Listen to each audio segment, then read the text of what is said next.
Jacques, on va marquer une pause, justement, une interruption. C'est plus par rapport aux contraintes, justement, d'un de nos intervenants maintenant. Donc, on va devoir prendre Maître Dina Sampil tout à l'heure.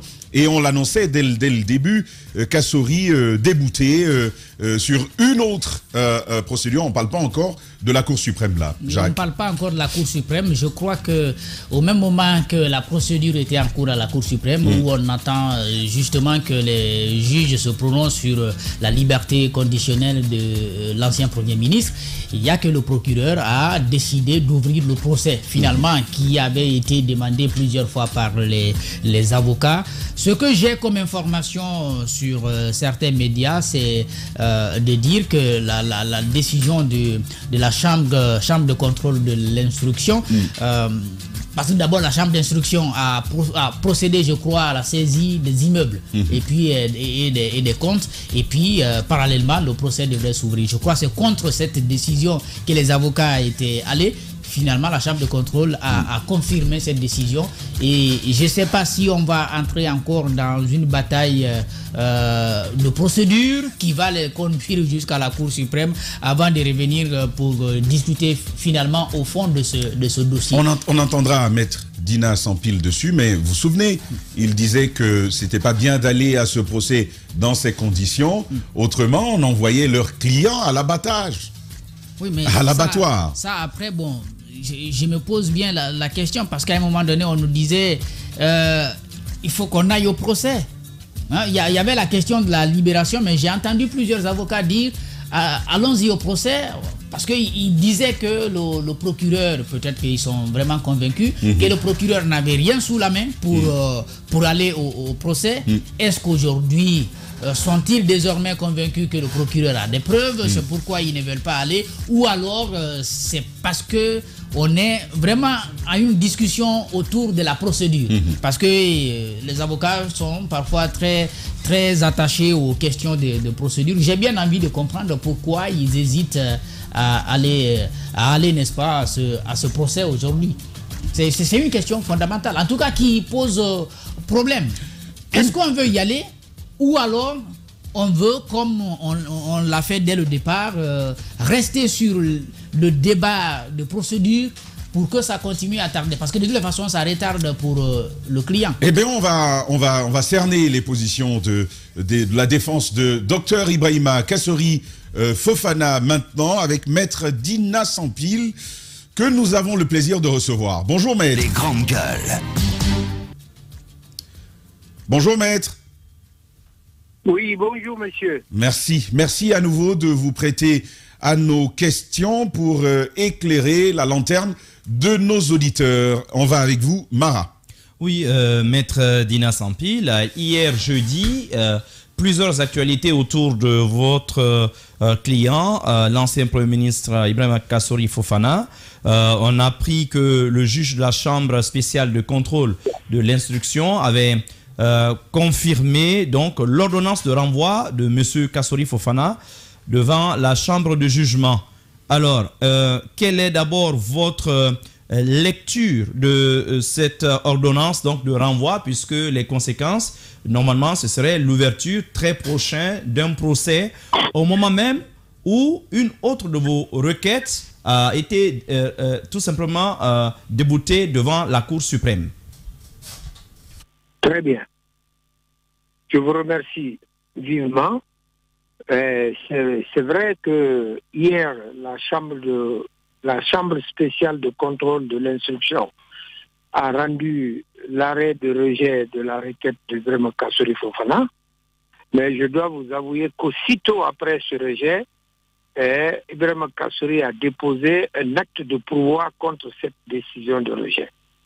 Donc, si les règles de jeu sont respectées, le dossier et Ibrahima Kassory Fofana doivent être renvoyés devant la Cour suprême qui doit examiner ce recours avant toute autre action. Voilà. D'accord. Alors, c'est quoi le fond? Plusieurs auditeurs et téléspectateurs vous suivent ce matin. C'est quoi le fond de ces pourvois? Qu'est-ce que vous dénoncez? Qu'est-ce que vous attendez au bout de ces procédures? nous dénonçons le fait que coûte, contre les règles de procédure, contre toute autre chose, des choses de fait comme des choses de droit, on refuse que Kassory recouvre sa liberté. Alors que la loi dit qu'un citoyen doit comparaître libre devant une juridiction de jugement. Les mandats qui ont été décernés contre M. Kassory sont caducs, complètement dépassés, et il n'y a pas eu de renouvellement. Mieux, à cela s'ajoutent 3 décisions de libération contre lesquelles le procureur spécial refuse de prendre des exécutions. Alors, pourquoi on ne veut pas que ce monsieur sorte de la prison? Donc, pour ce fait-là, nous allons aller devant la Cour suprême, sous-entendu, évidemment, l'audience du 28 février prochain, relative à la demande de libération toujours qui a préoccupé la défense de Kassory et pour laquelle, évidemment, nous continuons à agir. Alors, maître, ça va être la dernière question. Allez-y. Oui, alors, maître Dina, la question que j'ai envie de vous poser, c'est de savoir, à un moment donné, les avocats du Premier ministre Kassory Fofana étaient favorables à ce qu'on aille vers un procès. Et aujourd'hui, que l'occasion s'y prête, vous semblez ne pas être favorable à ça. Qu'est-ce qui aurait changé entre-temps? Parce que nous avons, depuis cette date dont vous parlez, jusqu'à nos jours, tout ce qui s'est passé nous démontre que nous allons vers un procès inéquitable. Kassory est diminué à 80% et ses droits civils et civiques ne sont pas reconnus, ne sont pas garantis. Donc nous allons avec l'impression que la décision que la Cour de répression va rendre est déjà préparée, faite, prête à être lue simplement lors de ce procès. C'est pour éviter d'être complice d'un tel jeu que les avocats ont décidé de ne pas prendre part à un quelconque procès tant que la liberté de Kassory ne lui est pas retournée. D'accord. Voilà. Alors, maître, nous savons que vous devez entrer là tout à l'heure, mais dites-nous, ça fait déjà combien de temps au décompte que Kassory est incarcéré? Mais ça fait 10 mois, depuis avril 2022. Précisément le 6 avril 2022, il a été déposé à la maison centrale. 10 mois. 10 mois. D'accord. Et son état de santé, est-ce que ça va aujourd'hui? Son état de santé, tout le monde le sait, ça s'est aggravé. Il est actuellement admis à la clinique Pasteur. Voilà. Parfait. Parfait. Alors... Rassurez-vous que cette dégradation est due aux conditions d'incarcération dont il est victime. La maison centrale n'est pas une maison de séjour, s'il vous plaît. Il vous suffira d'y faire un tour pour constater actuellement tout ce qui s'y passe en matière de travaux, de poussière, d'insalubrité, et tout ce que vous pouvez imaginer qui ne peuvent pas coller avec la vie normale d'un être humain. Parfait. Enfin, je vous posais la question de son état aujourd'hui, en fait. Depuis la dernière fois...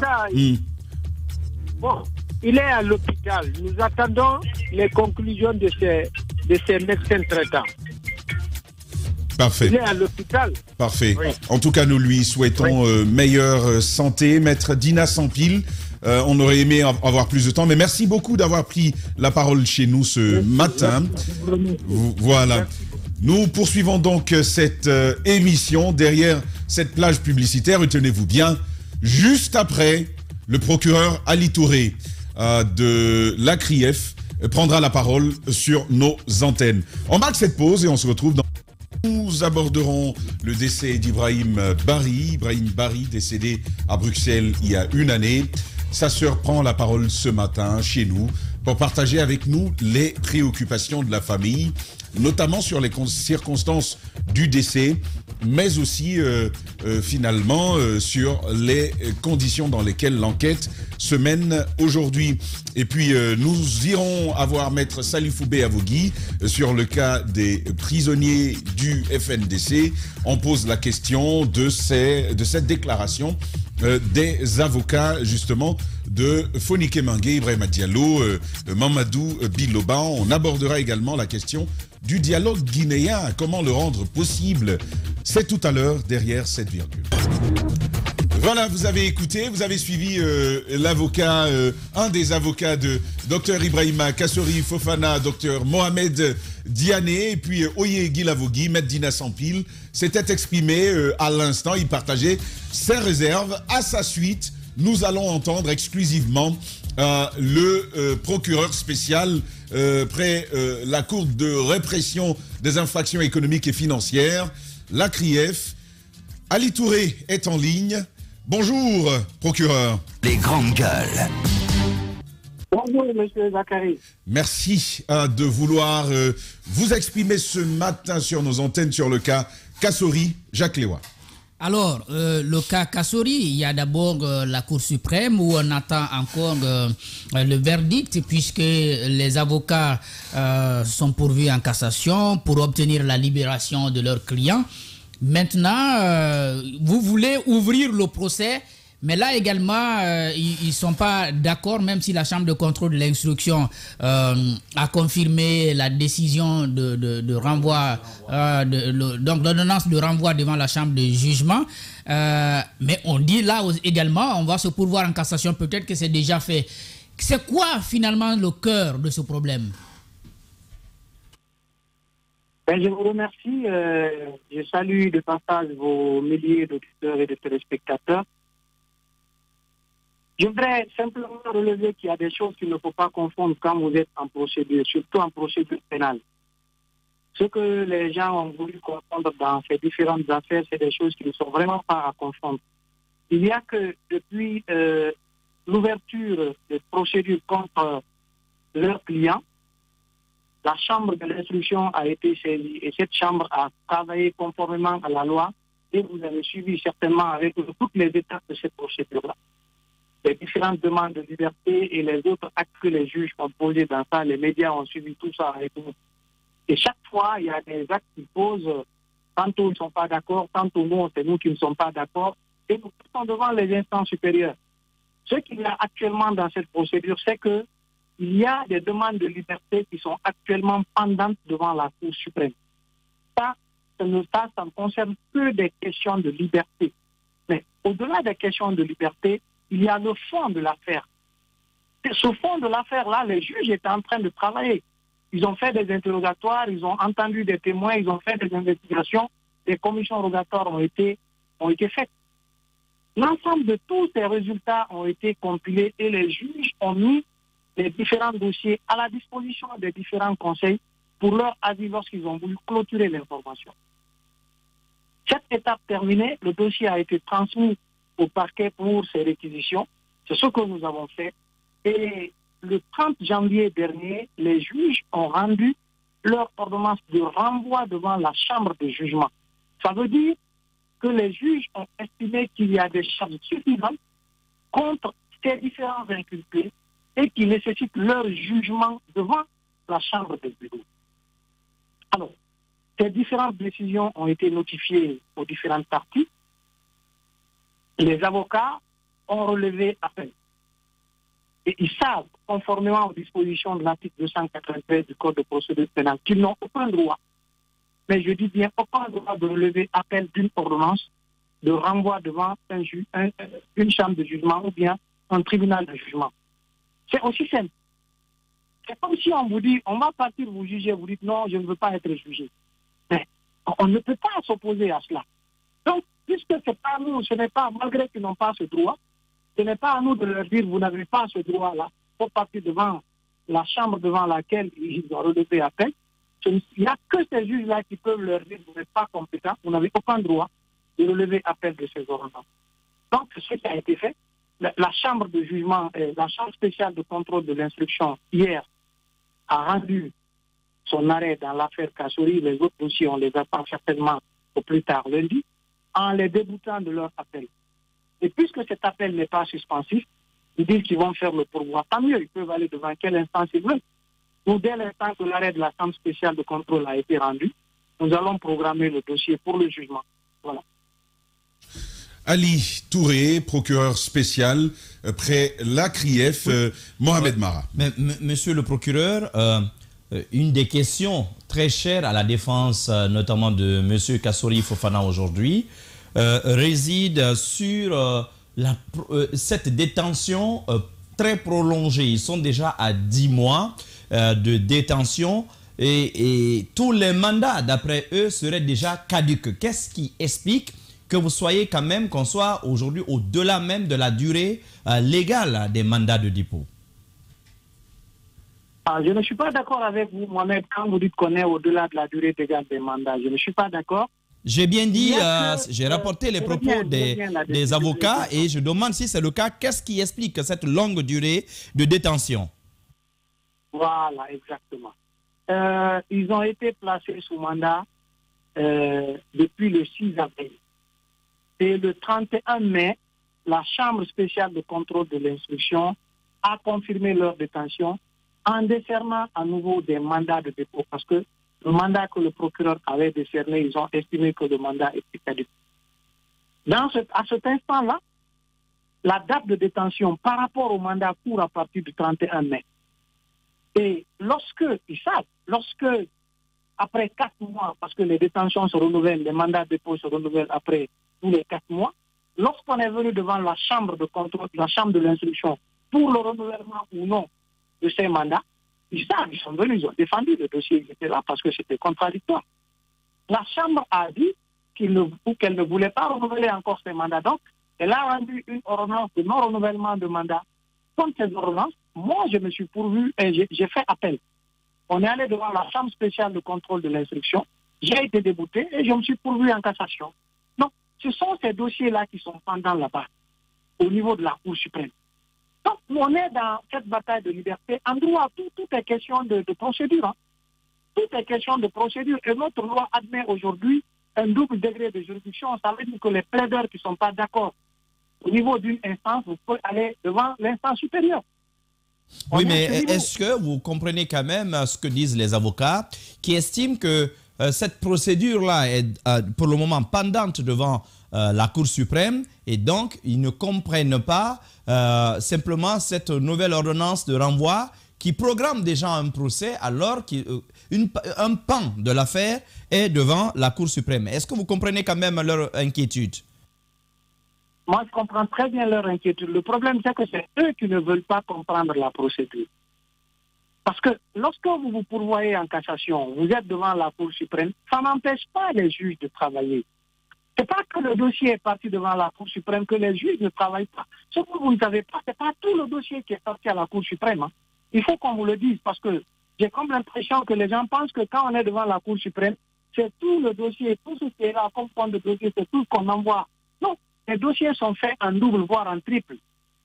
Le volet qui concerne la liberté est pendant devant la Cour suprême et ça n'empêche pas les juges de continuer leur travail. Et à partir du 30 janvier 2023, les juges de la Chambre de l'instruction sont dessaisis parce qu'ils ont rendu leur ordonnance de renvoi devant la Chambre de jugement. Ils sont à ce moment dessaisis. Donc, les délais, les computations de délais par rapport aux détentions, c'est suspendu. C'est ce qu'ils ne vous ont pas dit, justement. Donc, oui, mais j'ai pas bien saisi ça. Est-ce que vous pouvez davantage clarifier cet aspect, maître, Ali Touré, s'il vous plaît? Ce que je voudrais dire, M. Zakari, c'est que lorsque vous êtes d'accord qu'on est devant la Cour suprême par rapport aux questions de liberté, ça ne concerne que les libertés. Ça ne concerne pas l'instruction du dossier dans sa globalité. Ça ne concerne pas la recherche des charges, ça ne concerne pas la recherche des indices. C'est différent de cela. La Cour suprême ne se prononcera que sur la liberté. En ce qui concerne le fond du dossier, les faits qui leur sont reprochés, quant à la recherche des charges par rapport aux différents inculpés, ça incombe aux juges, aux juges de la Chambre de jugement.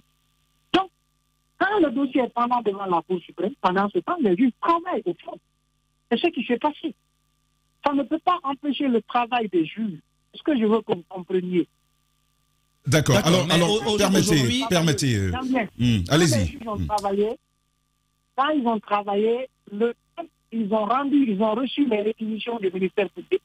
Nous, on a fait des réquisitions. On a envoyé devant la chambre de l'instruction. Les juges de la chambre ont rendu leur décision pour dire que ces différents inculpés méritent d'être jugés. Pour cela, nous prenons une décision pour les renvoyer devant les juges de la chambre de jugement. Alors, mais ils ont crié sur tous les pas et les médias les ont aidés dans ce cadre-là. Certains médias, je veux dire, jugez-nous, jugez-nous. On ne veut pas nous juger, on vous dit on ne veut pas nous juger. On vous dit maintenant, allez, on va vous juger. Vous dites non, moi je ne veux pas être jugé, je ne comprends pas. Voilà, d'accord. On va, allez-y, Caps, allez-y. Alors, monsieur Ali Touré, alors justement, la question, c'est là ma question. Avant, ils étaient favorables à ce qu'ils aillent au procès. Et maintenant ils s'acheminent vers ce jugement-là, les avocats disent qu'ils savent déjà quelles sont les intentions, ils vous prêtent déjà des intentions selon lesquelles que le verdict... Le procès ne serait pas équitable. Le procès ne serait déjà pas équitable. Alors, quelle est votre grille de lecture par rapport à cette réserve-là? Notamment sur les capacités de Dr Ibrahima Kassori Fofana à faire face à toute la procédure, semble-t-il. Vous avez suivi l'avocat qui disait qu'il est diminué de 80% de ses capacités. Est-ce que c'est un discours que vous entendez? Mais celui dont il parle a constitué avocat. Lui, celui-là, combien d'avocats? Il a une dizaine d'avocats. Il y a une dizaine d'avocats dans cette procédure. Moi, je suis surpris qu'ils disent qu'ils vont comparaître diminués. Je ne sais pas, cette diminution-là, c'est dû à quoi? Moi, je pense qu'un procès, il est équitable parce que chacun comparaît, tout le monde, toutes les parties comparaissent devant les juges qui sont là. Vous ne pouvez pas leur prêter des intentions. Moi, je suis procureur, je suis parti à ce procès. Vous ne pouvez pas leur prêter des intentions alors même que vous n'avez pas exposé vos prétentions devant eux. C'est encore là le problème. Mais la procédure, ce n'est pas aussi dans les médias. C'est au prétoire. Il ne faut qu'à venir au prétoire. Pourquoi ils ont peur de venir se faire juger? On ne va pas devant la chambre de jugement pour être condamné. On va pour être jugé. Quand vous êtes coupable, on vous condamne. Si vous n'êtes pas coupable, on vous relaxe. Et aussi simple que ça. Alors, monsieur le procureur, je vous pose une question bien guinéenne. Expliquez-moi en des termes accessibles.